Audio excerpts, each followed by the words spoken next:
Now let's understand the classification of wine or how the wine has been distributed. It has been primarily distributed into four categories. One is a table wine or a still wine. We can talk about or sparkling wine or fortified wine or aromatic wine. When we're talking about table wine is a wine term which has two different meanings. One, it's a style of wine, and second, it's a quality of wine with wine classification. In the United States, table wine primarily designates to a wine style, ordinary wine, which is neither fortified nor sparkling nor expensive. So technically we can say it's a everyday wine, that is table wine. Then comes sparkling wine. Sparkling wine has always had a very distinct.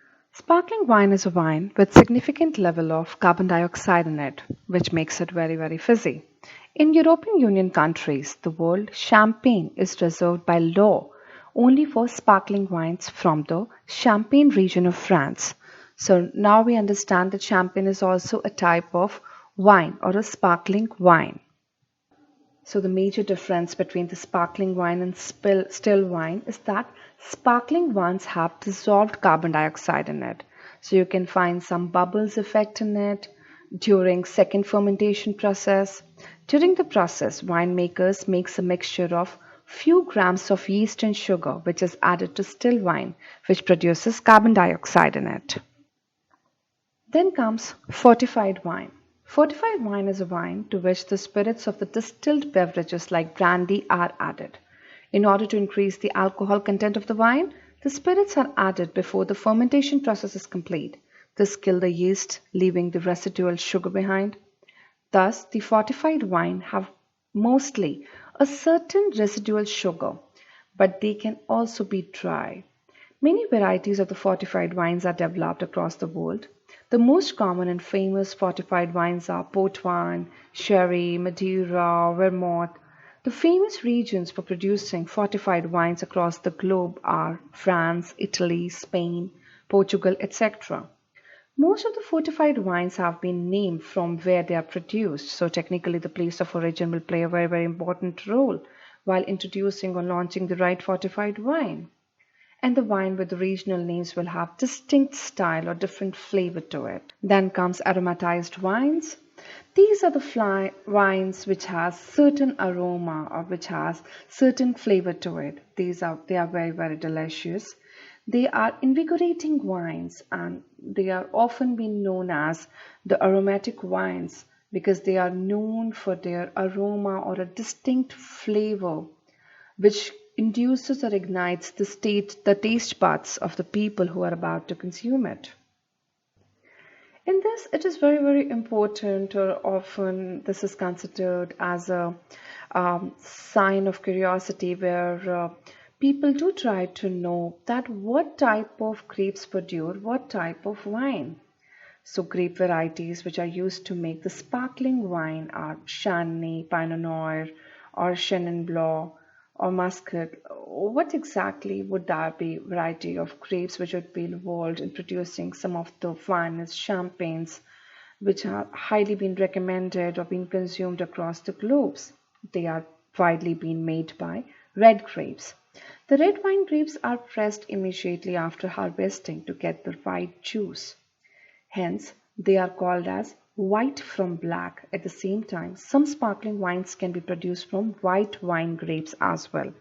You remember we spoke about how the white wine is being taken, how the seeds are not being used or the skins are not being used in the fermentation process to obtain the white wine?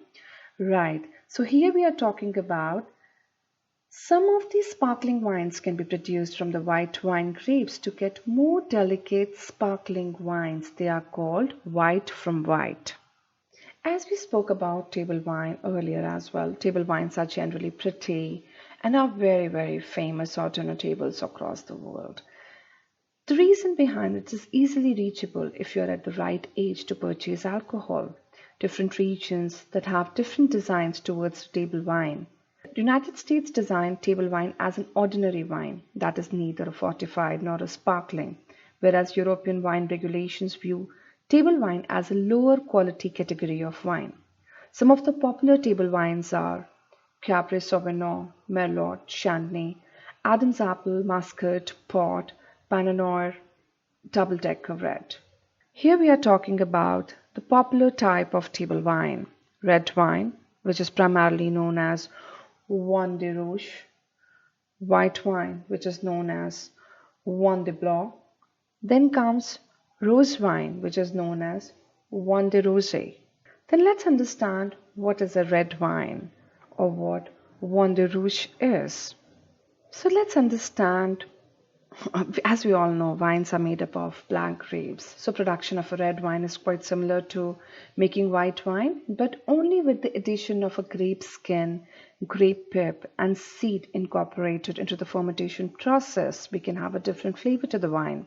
So red wine will be fermented in higher temperature to extract the right color, right tannin, right aroma, and flavor with different level of concentration, which varies by duration of fermentation. So some of the popular brands, Malwa, Pinot Noir, and Cabernet Sauvignon is being respected or being welcomed all across the world. Finest food pairings with red wine can be considered as it is a light-bodied red wine. It goes very well with the grilled vegetables, white meat, or chicken, or a medium-bodied to full-bodied meat dishes like steaks, hamburgers, smoked meats, etc.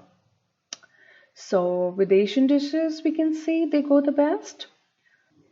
Many of us understand that white wine is made up of white grapes alone. But generally or actually it can be either green grapes, black grapes or red grapes. The exact way to make white wine is to extract the red pigments away and utilize on grape juice only. Mostly, white wine will provide flavor character including bright, savory or a creamy base on the inputs. The recommended varieties for wine beginners are Chardonnay, Riesling, Sauvignon Blanc or Moscato. So the right food pairing in the white wines are creamy cheese or maybe soft cheese with white bread, meat, fish, seafood or salad. Now let's understand the rose wine or Vin de Rouge or Rosé, Vin de Rosé. Well, different names or different cultures which actually inspires the name of the wine. When we're talking about a rose wine with a pink color or a pink rose color, it is made up of red or black grapes with a short fermentation type about, let's say, 12 to 36 hours only. This is a very popular style to make rose by just straight away blending red wine and white wine together. The flavor of this wine ranges from dry to sweet and comes with a pale to dark pink color and a lower level of tannin. So the right food pairing we can talk here is the rose wine goes very well with light flavor dishes like fish, poultry or fruit. As we spoke earlier, that fortified wines is a wine which is made up of which has a brandy added to it in order to increase the alcohol content. So the spirit are added before the fermentation process so that it kills the yeast or the right flavor which has already been there to bring in the different flavor of a particular type of brandy. Okay, let's understand more to it. Fortified wine is a simple wine which can either be dry or a sweet wine, but it has to have a higher alcohol content in it, which ranges between 15% to 21%. So this wine or this type of wine has been known as a versatile drink and which has been consumed with other drinks as well, reason the brandy or its flavor is already there. And at the same time, this is considered as a very popular aperitif or a dessert wine. One of a very popular type of wine is a sherry, which is dry. Port means white and Madeira means, of course, that's a type of wine. So we are talking about a port wine. We are talking about a sherry. Okay, when we're talking about sherry inspires from a Spanish word sherry. It's a fortified wine made from white grapes that are grown near the city of Xerez, that is in Spain. Sweet desert wines are also made from Moscatel grapes, that's a type of grape production or grape harvesting which takes place at this particular place and are sometimes blended with sherries. That's the reason it is known as a sherry. So let's understand sparkling wine more in detail. When we're talking about sparkling wine, as we spoke earlier, it has carbon dioxide being added to it so that it can add more fizz to the wine. So sparkling wine is a delicious, invigorating wine that also be called as champagne or bubbly or a shimmer wine. So technically, sparkling wine contains large amount of carbon dioxide. This carbonated beverage is made in all parts of the world. It makes the wine to fizz, to bubble, and to be effervescent. The grape varieties that are used to make the sparkling wines are Chardonnay, of course. Some of the regions of France produce a particular type of grape which has been further used to make that particular type of wine. Like for example, Pinot Noir, Chenin Blanc, Margaux Blanc, Macabeo or Muscat are the varieties which are being considered as some of the finest sparkling wines available across. Then comes aromatized wines, which are known for the distinct type of aroma or flavor which provide a distinct taste and it adds to the flavor buds to the consumer. Aromatized wines have distinct flavor which includes some of the spices or herbs or honey flavor or flowery flavor to it or nuts or fresh juices or fresh fruits flavor to it to bring a distinct type of aroma in that particular type of wine. As we know that wine has been derived out of grapes and grapes has always been considered as a very delicate fruit in the category of fruit line. So definitely when we are talking about wine, wine needs to have the right moisture, right sunlight, right vibration, right heat and strong cologne to control the right flavor and aroma of wine. So let's talk about some quick tips to take good care of a wine. So the quick tips could be do not expose wine to a strong sunlight, keep vibration to minimum, selection of right storage cases for wine, and in the case of red wine, you have to open the cap at least 1 hour before serving it. These are certain tips which takes care of the spoilage and as we know it overheats in temperature over 26 degrees centigrade and even the best wine will spoil resulting in the wine being cooked. So wine needs lot and lot of care. So the level of humidity need to be controlled at the time of storage of wine. The proper level of humidity for storing wine should be around 70%, although it is perfectly expected to keep it 10% above or below the 10% level of 70% level. If you have too high of a humidity temperature, the labels can easily rot or mold, which can affect the wine's value. In this slide, we can identify how the color of wine signifies how wine look like. Here, the light bodied or a medium bodied.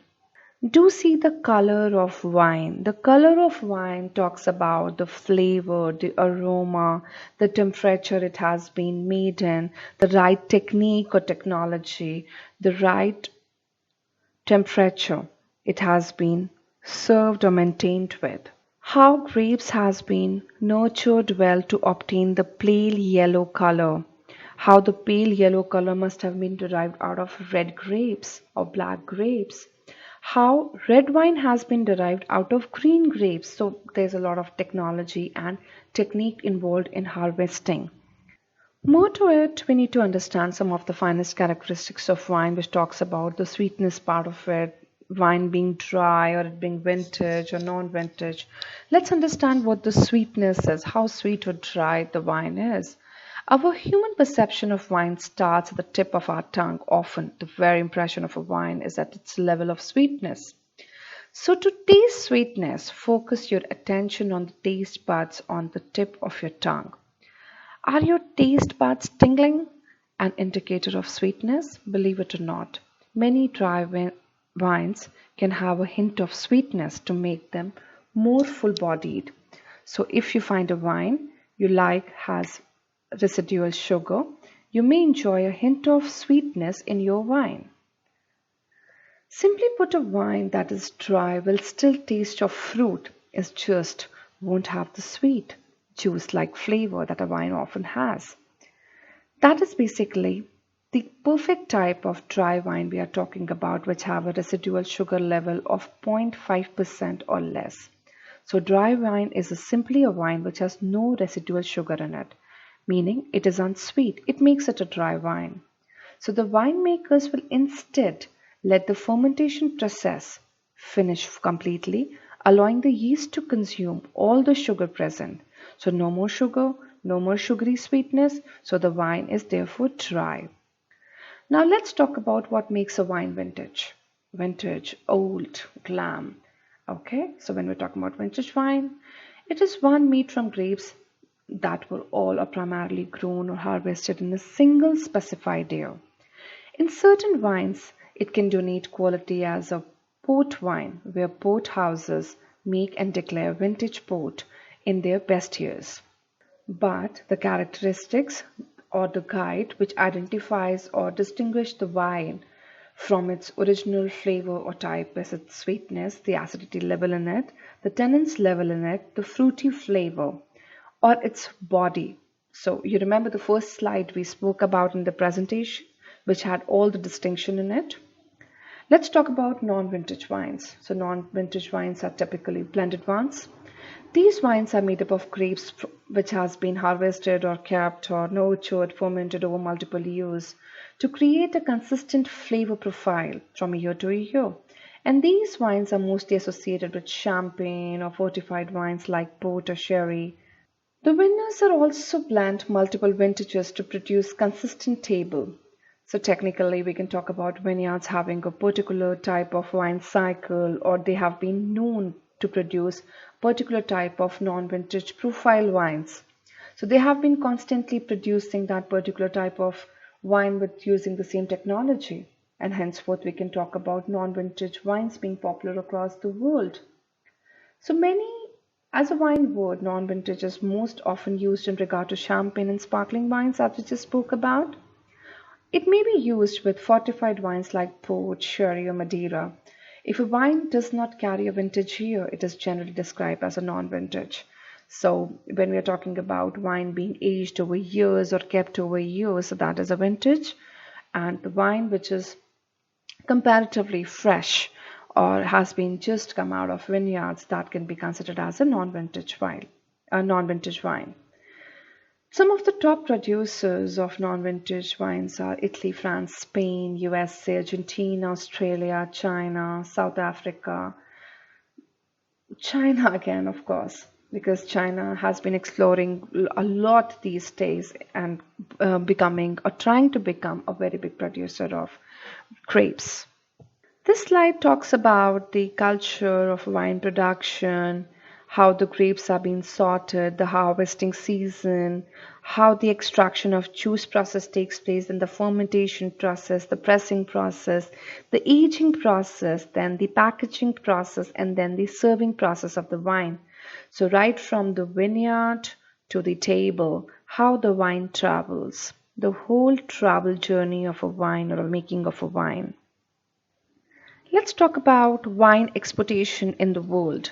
So, as we try to identify how the countries across the globe are contributing a lot in becoming the one among the finest producers of wine, how Spain, Italy, France, Austria, they have been holding a significant pie in the wine production across the globe, and they have been consistently involved in generating the foreign exchange through exportation of wine across the globe. Some of the important territories where the wine has been made or the grapes had been harvested is USA. You can see some part of South America, Africa, South America, majorly Europe, some part of China, some part of Australia. Though New Zealand is not been highlighted over here, but New Zealand has also emerged as one among the producers of some of the finest wines across the globe. Here in this spree we can identify France being the highest contributor, then comes Italy, then comes Spain, then comes USA, then comes Argentina, then comes Australia, then comes South Africa, then comes China, then comes Chile, and then comes Germany. But despite Germany does not have very big share in the export of wine, it is home to some of the finest brands which has a very huge respect in the wine history of world. Now let's talk about France, who is the highest producer of wine in the world. This slide talks about the agricultural land which has been dedicated to the vineyards. It's more than 750,000 hectares. 3240 is the type of wines which alone France produces in the year, and 16% is the worldwide contribution of France in the wine segment worldwide. Then let's talk about the main steps involved in the wine production. First, as we earlier spoke, is viticulture, is the identifying the right grape type. Then comes harvesting. Then comes stemming or crushing. Then comes fermentation. Then comes training. Training means you are segregating. You are segregating the yeast from the fermented wine. Then comes pressing. Then comes mixing. Then comes clarification. Then aging in the casks or the bottles. And then the bottling. So these are the steps. In detail, when we're talking about viticulture, as we spoke in the earlier slide in detail about the viticulture, it has a lot to do with the climatic condition in which the grapes shape up. So, is it just the art of identifying the right grapes, or it's just the art of harvesting? Adding more to it, viticulture is identifying the right climate for the vineyard region, identifying the right technology to be used, identifying the right humidity, sun exposure, and the soil type which is to be needed for the type of grape to be harvested to obtain the right type of wine. Then comes wine production, then comes harvesting in wine production. Harvesting has a lot to do with picking up the right crop, picking up the right grape by hand or mechanically with machines. Decision of harvest informed by level of sugars and acids and the weather forecast. They play very important role in picking up the crop, because weather forecast identify at what time or at what climatic condition the crop can be stored. Then comes stemming or crushing.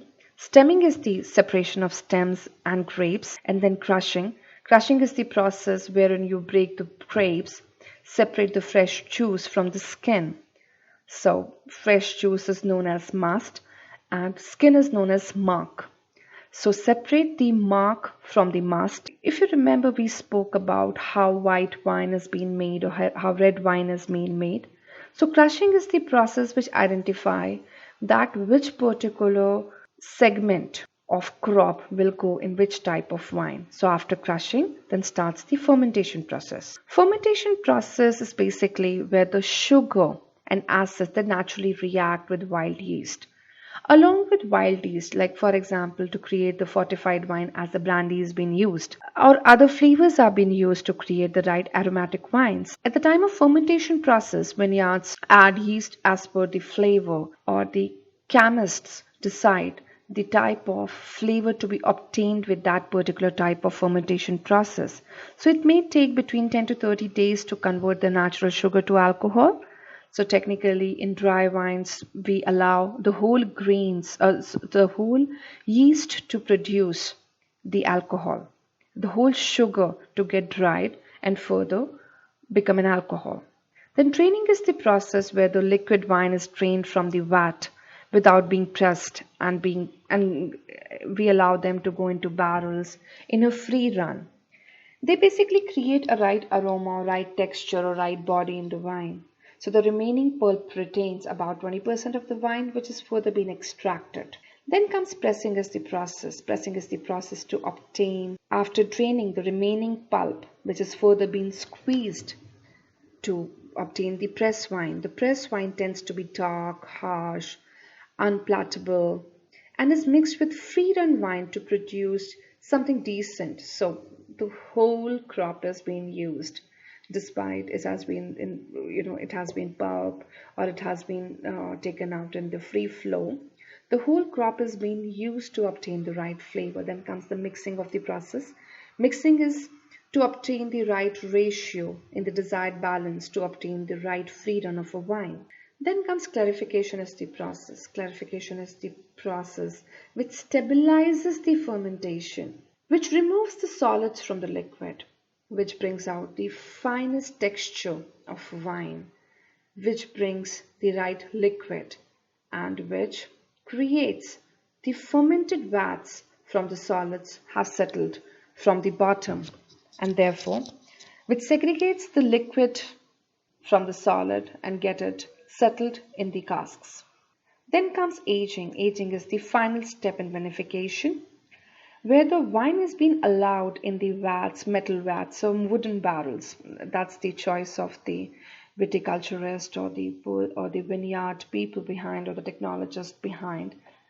They identify the right flavor, right aroma for different type of barrels in which they allow the wine to get mature, to develop a distinct taste and distinct body. So technically the vineyards obtain the right flavor through right aging process. So it is very, very important. Then last but not the least, the right packaging. Packaging or bottling to talk about. Wine bottles are traditionally sealed with corks. There is a scientific reason why corks are being used, because corks, the wooden flavor in it, always allow a natural fermentation process to always remain there, so that the wine is always able to maintain its natural aroma. Then let's talk about some of the, as we just spoke about France, let's talk about Italy. So according to statistics provided by FAO, Italy is the biggest wine producer in the world after France, with an annual wine production of 4.79 billion tons of wine every year. So Italy is doing quite a bit, right? To add to your knowledge, Italy produces some of the most expensive wines in the world. It hails from Tuscany. Tuscany is the place in Italy which produces some of the finest wines, named Maceto, Casabaseti, Biondi Santi, Bibigatis, and Bartolo Massacarello. Then comes Germany, which has emerged again as a very, very important producer, as we just spoke about in one of the previous slides. It produces some of the finest wine brands. The best of the wine brands we really need to know at least, or we need to try at least once in our lifetime, is Riesling. Riesling is a flagship wine of Germany and constitutes more than one-fifth of the whole wine variety grown in the country. So it's a very, very important wine type which has been produced in Germany. Along with it, Eiswein and Sylvaner or Pinot Noir is contributing a lot in this segment. Along with Germany, Italy, and France, Spain is also contributing a lot from European region in the production of wine. So often it has been asked, is Spanish wine good? Or which is the famous Spanish wine? So I believe Rioja is the best known region for quality Spanish red wine. The white and rosé wine is produced here. It is best known for its red wines. So when we're talking about rosé wines, it's a combination of a white wine and a red wine, right? Red Rioja wines are usually blends with Tempranillo, being the most important grape variety type which has been produced only in Spain. To move further about Portugal, again a very important producer of a wine, the most famous wine is a Douro Port wine. So Douro Port is the most famous, most copied wine from Portugal, and it grows in Douro Valley. I guess you must have identified while we were talking about wine, we were talking a lot about region, we were talking about a lot in the name being inspired from the place where the grape or the crop has been cultivated or harvested.